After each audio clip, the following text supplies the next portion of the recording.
Pascal's Pensées, by Blaise Pascal. Section 1. Thoughts on Mind and on Style. 1. The difference between the mathematical and the intuitive mind. 1. In the one the principles are palpable, but removed from ordinary use, so that for want of habit it is difficult to turn one's mind in that direction, but if one turns it thither ever so little, one sees the principles fully. And one must have a quite inaccurate mind who reasons wrongly from principles so plain that it is almost impossible they should escape notice.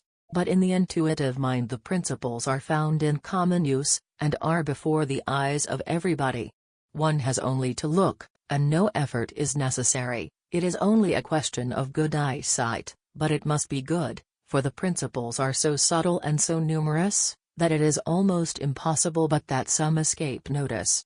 Now the omission of one principle leads to error, thus one must have very clear sight to see all the principles, and in the next place an accurate mind not to draw false deductions from known principles. All mathematicians would then be intuitive if they had clear sight, for they do not reason incorrectly from principles known to them, and intuitive minds would be mathematical if they could turn their eyes to the principles of mathematics to which they are unused. The reason, therefore, that some intuitive minds are not mathematical is that they cannot at all turn their attention to the principles of mathematics. But the reason that mathematicians are not intuitive is that they do not see what is before them, and that, accustomed to the exact and plain principles of mathematics, and not reasoning till they have well inspected and arranged their principles, they are lost in matters of intuition where the principles do not allow of such arrangement. They are scarcely seen, they are felt rather than seen. There is the greatest difficulty in making them felt by those page 2 who do not of themselves perceive them. These principles are so fine and so numerous that a very delicate and very clear sense is needed to perceive them, and to judge rightly and justly when they are perceived, without for the most part being able to demonstrate them in order as in mathematics, because the principles are not known to us in the same way, and because it would be an endless matter to undertake it. We must see the matter at once, at one glance, and not by a process of reasoning, at least to a certain degree. And thus it is rare that mathematicians are intuitive, and that men of intuition are mathematicians, because mathematicians wish to treat matters of intuition mathematically, and make themselves ridiculous, wishing to begin with definitions and then with axioms, which is not the way to proceed in this kind of reasoning. Not that the mind does this not do so, but it does it tacitly, naturally, and without technical rules, for the expression of it is beyond all men, and only a few can feel it. Intuitive minds, on the contrary, being thus accustomed to judge at a single glance, are so astonished when they are presented with propositions of which they understand nothing, and the way to which is through definitions and axioms so sterile, and which they are not accustomed to see thus in detail, that they are repelled and disheartened. But dull minds are never either intuitive or mathematical. Mathematicians who are only mathematicians have exact minds, provided all things are explained to them by means of definitions and axioms, otherwise they are inaccurate and insufferable, for they are only right when the principles are quite clear. And men of intuition who are only intuitive cannot have the patience to reach to first principles of things speculative and conceptual, which they have never seen in the world, and which are altogether out of the common. 2. There are different kinds of right understanding. 2. Some have right understanding in a certain order of things, and not in others, where they go astray. Some draw conclusions well from a few premises, and this displays an acute judgment. Others draw conclusions well where there are many premises. For example, the former easily learn hydrostatics, where the page 3 premises are few, but the conclusions are so fine that only the greatest acuteness can reach them. And in spite of that these persons would perhaps not be great mathematicians, because mathematics contain a great number of premises, and there is perhaps a kind of intellect that can search with ease a few premises to the bottom, and cannot in the least penetrate those matters in which there are many premises. There are then two kinds of intellect, the one able to penetrate acutely and deeply into the conclusions of given premises, and this is the precise intellect, the other able to comprehend a great number of premises without confusing them, and this is the mathematical intellect. The one has force and exactness, the other comprehension. Now the one quality can exist without the other. The intellect can be strong and narrow, and can also be comprehensive and weak. 3. Those who are accustomed to judge by feeling do not understand the process of reasoning, for they would understand at first sight, and are not used to seek for principles. And others, on the contrary, who are accustomed to reason from principles, do not at all understand matters of feeling, seeking principles, and being unable to see at a glance. 4. Mathematics, intuition. True eloquence makes light of eloquence, true morality makes light of morality, that is to say, the morality of the judgment, which has no rules, makes light of the morality of the intellect. For it is to judgment that perception belongs, as science belongs to intellect. Intuition is the part of judgment, mathematics of intellect. To make light of philosophy is to be a true philosopher. 5. Those who judge of a work by Rule 3 are in regard to others as those who have a watch are in regard to others. One says, "It is 2 hours ago," the other says, "It is only 3/4 of an hour." I look at my watch, and say to the one, "You are weary," and to the other, "Time gallops with you, for at page 4 is only an hour and a half ago," and I laugh at those who tell me that time goes slowly with me, and that I judge by imagination. They do not know that I judge by my watch. 4. 6. Just as we harm the understanding, we harm the feelings also. The understanding and the feelings are molded by intercourse, the understanding and feelings are corrupted by intercourse. Thus good or bad society improves or corrupts them. It is, then, all important to know how to choose in order to improve and not to corrupt them, and we cannot make this choice, if they be not already improved and not corrupted.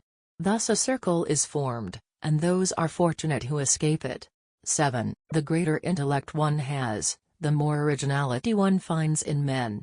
Ordinary persons find no difference between men. 8. There are many people who listen to a sermon in the same way as they listen to vespers. 9. When we wish to correct with advantage, and to show another that he errs, we must notice from what side he views the matter, for on that side it is usually true, and admit that truth to him, but reveal to him the side on which it is false. He is satisfied with that, for he sees that he was not mistaken, and that he only failed to see all sides. Now, no one is offended at not seeing everything, but one does not like to be mistaken, and that perhaps arises from the fact that man naturally cannot see everything, and that naturally he cannot err in the side he looks at, since the perceptions of our senses are always true. 10. People are generally better persuaded by the reasons which they have themselves discovered than by those which have come into the mind of others. 11. All great amusements are dangerous to the Christian life, but among all those which the world has invented there is none. Page 5 more to be feared than the theatre. It is a representation of the passions so natural and so delicate that it excites them and gives birth to them in our hearts, and, above all, to that of love, principally when it is represented as very chaste and virtuous. For the more innocent it appears to innocent souls, the more they are likely to be touched by it. Its violence pleases our self-love, which immediately forms a desire to produce the same effects which are seen so well represented, and, at the same time, we make ourselves a conscience founded on the propriety of the feelings which we see there, by which the fear of pure souls is removed, since they imagine that it cannot hurt their purity to love with a love which seems to them so reasonable. So we depart from the theatre with our heart so filled with all the beauty and tenderness of love, the soul and the mind so persuaded of its innocence, that we are quite ready to receive its first impressions, or rather to seek an opportunity of awakening them in the heart of another, in order that we may receive the same pleasures and the same sacrifices which we have seen so well represented in the theatre. 12. Scaramouch, 5. Who only thinks of one thing. The doctor, 6. Who speaks for a quarter of an hour after he has said everything, so full is he of the desire of talking. 13. One likes to see the error, the passion of Cleobulin, 7. Because she is unconscious of it. She would be displeasing, if she were not deceived. 14. When a natural discourse paints a passion or an effect, one feels within oneself the truth of what one reads, which was there before, although one did not know it. Hence one is inclined to love him who makes us feel it, for he has not shown us his own riches, but ours. And thus this benefit renders him pleasing to us, besides that such community of intellect as we have with him necessarily inclines the heart to love. 15. Eloquence, which persuades by sweetness, not by authority, as a tyrant, not as a king. Page 6. 16. Eloquence is an art of saying things in such a way, 1. That those to whom we speak may listen to them without pain and with pleasure, 2. That they feel themselves interested, so that self-love leads them more willingly to reflection upon it. It consists, then, in a correspondence which we seek to establish between the head and the heart of those to whom we speak on the one hand, and, on the other, between the thoughts and the expressions which we employ. This assumes that we have studied well the heart of man so as to know all its powers, and then to find the just proportions of the discourse which we wish to adapt to them.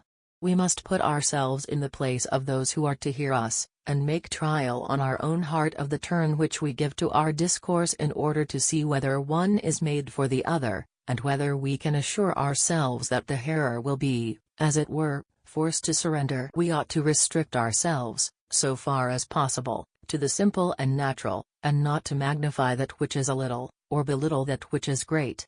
It is not enough that a thing be beautiful, it must be suitable to the subject, and there must be in it nothing of excess or defect.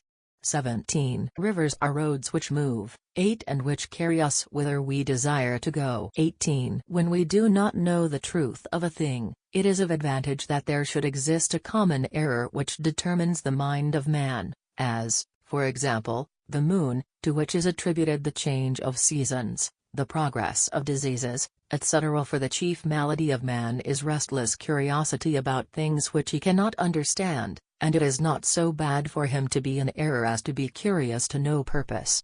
The manner in which Epictetus, Montaigne, and Salomon de Tultine wrote, is the most usual, the most suggestive, the most remembered, and the oftenest quoted, because it is entirely composed of thoughts born from the common talk of life. As when we speak of the common error which exists among men that the moon is the cause of everything, we never fail to say that Salomon de Tultine says that when we do not know the page 7 truth of a thing, it is of advantage that there should exist a common error, etc., which is the thought above. 19. The last thing one settles in writing a book is what one should put in first. 20. Order. Why should I undertake to divide my virtues into 4 rather than into 6? Why should I rather establish virtue in 4, in 2, in 1? Why into abstinere sustain 10 rather than into follow nature, 11? Or, conduct your private affairs without injustice, as Plato, 12? Or anything else? But there, you will say, everything is contained in one word. Yes, but it is useless without explanation, and when we come to explain it, as soon as we unfold this maxim which contains all the rest, they emerge in that first confusion which you desired to avoid. So, when they are all included in one, they are hidden and useless, as in a chest, and never appear save in their natural confusion. Nature has established them all without including one in the other. 21. Nature has made all her truths independent of one another. Our art makes one dependent on the other. But this is not natural. Each keeps its own place. 22. Let no one say that I have said nothing new, the arrangement of the subject is new. When we play tennis, we both play with the same ball, but one of us places it better. I had as soon it said that I used words employed before. And in the same way, if the same thoughts in a different arrangement do not form a different discourse, no more do the same words in their different arrangement form different thoughts. 23. Words differently arranged have a different meaning, and meanings differently arranged have different effects. 24. Language. We should not turn the mind from one thing to another, except for relaxation, and that when it is necessary. Page 8. And the time suitable, and not otherwise. For he that relaxes out of season wearies, and he who wearies us out of season makes us languid, since we turn quite away. So much does our perverse lust like to do the contrary of what those wish to obtain from us without giving us pleasure, the coin for which we will do whatever is wanted. 25. Eloquence. It requires the pleasant and the real, but the pleasant must itself be drawn from the true. 26. Eloquence is a painting of thought, and thus those who, after having painted it, add something more, make a picture instead of a portrait. 27. Miscellaneous language. Those who make antitheses by forcing words are like those who make false windows for symmetry. Their rule is not to speak accurately, but to make apt figures of speech. 28. Symmetry is what we see at a glance, based on the fact that there is no reason for any difference, and based also on the face of man, whence it happens that symmetry is only wanted in breadth, not in height or depth. 29. When we see a natural style, we are astonished and delighted, for we expected to see an author, and we find a man. Whereas those who have good taste, and who seeing a book expect to find a man, are quite surprised to find an author. Plus poetis quam humane locutos es. Those honor nature well, who teach that she can speak on everything, even on theology. 30. We only consult the ear because the heart is wanting. The rule is uprightness. Beauty of omission, of judgment. Page 9. 31. All the false beauties which we blame in Cicero have their admirers, and in great number. 32. There is a certain standard of grace and beauty which consists in a certain relation between our nature, such as it is, weak or strong, and the thing which pleases us. Whatever is formed according to this standard pleases us, be it house, song, discourse, verse, prose, woman, birds, rivers, trees, rooms, dress, etc. Whatever is not made according to this standard displeases those who have good taste. And as there is a perfect relation between a song and a house which are made after a good model, because they are like this good model, though each after its kind, even so there is a perfect relation between things made after a bad model. Not that the bad model is unique, for there are many, but each bad sonnet, for example, on whatever false model it is formed, is just like a woman dressed after that model. Nothing makes us understand better the ridiculousness of a false sonnet than to consider nature and the standard, and then to imagine a woman or a house made according to that standard.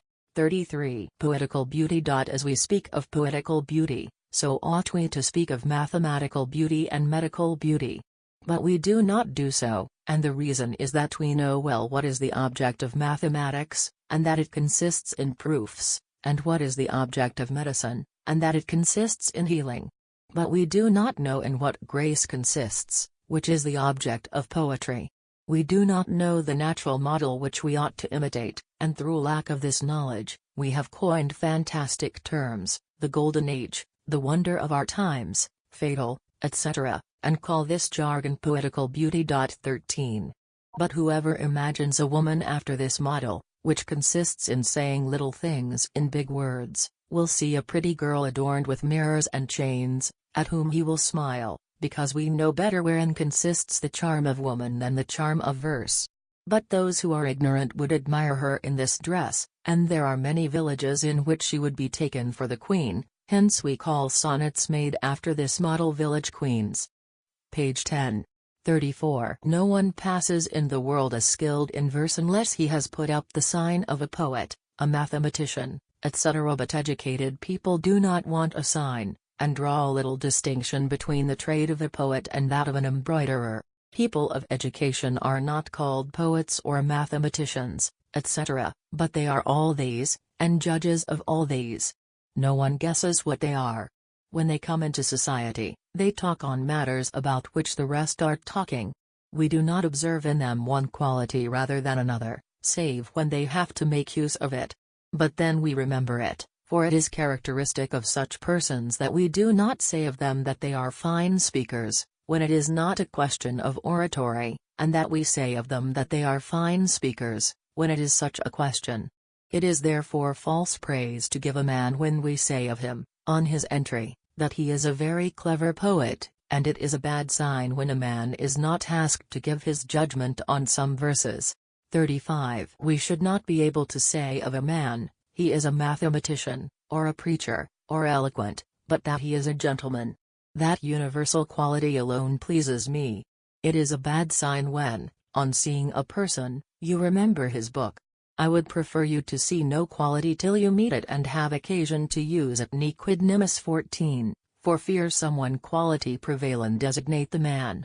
Let none think him a fine speaker, unless oratory be in question, and then let them think it. 36. Man is full of wants, he loves only those who can satisfy them all. This one is a good mathematician, one will say. But I have nothing to do with mathematics, he would take me for a proposition. That one is a good soldier. He would take me for a besieged town. I need, then, an upright man who can accommodate himself generally to all my wants. 37. Since we cannot be universal and know all that is to be known of everything, we ought to know a little about everything.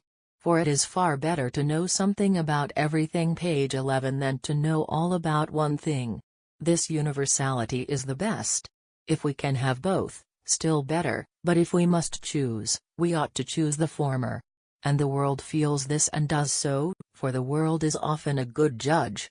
38. A poet and not an honest man. 39. If lightning fell on low places, etc., poets, and those who can only reason about things of that kind, would lack proofs. 40. If we wish to prove the examples which we take to prove other things, we should have to take those other things to be examples, for, as we always believe the difficulty is in what we wish to prove, we find the examples clearer and a help to demonstration. Thus when we wish to demonstrate a general theorem, we must give the rule as applied to a particular case, but if we wish to demonstrate a particular case, we must begin with a general rule. For we always find the thing obscure which we wish to prove, and that clear which we use for the proof. For, when a thing is put forward to be proved, we first fill ourselves with the imagination that it is therefore obscure, and on the contrary that what is to prove it is clear, and so we understand it easily. 41. Epigrams of Martial. Man loves malice, but not against one-eyed men nor the unfortunate, but against the fortunate and proud. People are mistaken in thinking otherwise. For lust is the source of all our actions, and humanity, etc. We must please those who have humane and tender feelings. That epigram about two one-eyed people is worthless. 15. For it does not console them, and only gives a point to the author's glory. All that is only for the sake of the author is worthless. Ambitiosa resident ornamented. 16. 42. To call a king prince is pleasing, because it diminishes his rank. Page 12. 43. Certain authors, speaking of their works, say, my book, my commentary, my history, etc. They resemble middle-class people who have a house of their own, and always have my house on their tongue. They would do better to say, our book, our commentary, our history, etc., because there is in them usually more of other people's than their own. 44. Do you wish people to believe good of you? Don't speak. 45. Languages are ciphers, wherein letters are not changed into letters, but words into words, so that an unknown language is decipherable. 46. A maker of witticisms, a bad character. 47. There are some who speak well and write badly. For the place and the audience warm them, and draw from their minds more than they think of without that warmth. 48. When we find words repeated in a discourse, and, in trying to correct them, discover that they are so appropriate that we would spoil the discourse, we must leave them alone. This is the test, and our attempt is the work of envy, which is blind, and does not see that repetition is not in this place a fault, for there is no general rule. 49. To mask nature and disguise her. No more king, pope, bishop but august monarch, etc., not Paris capital of the kingdom.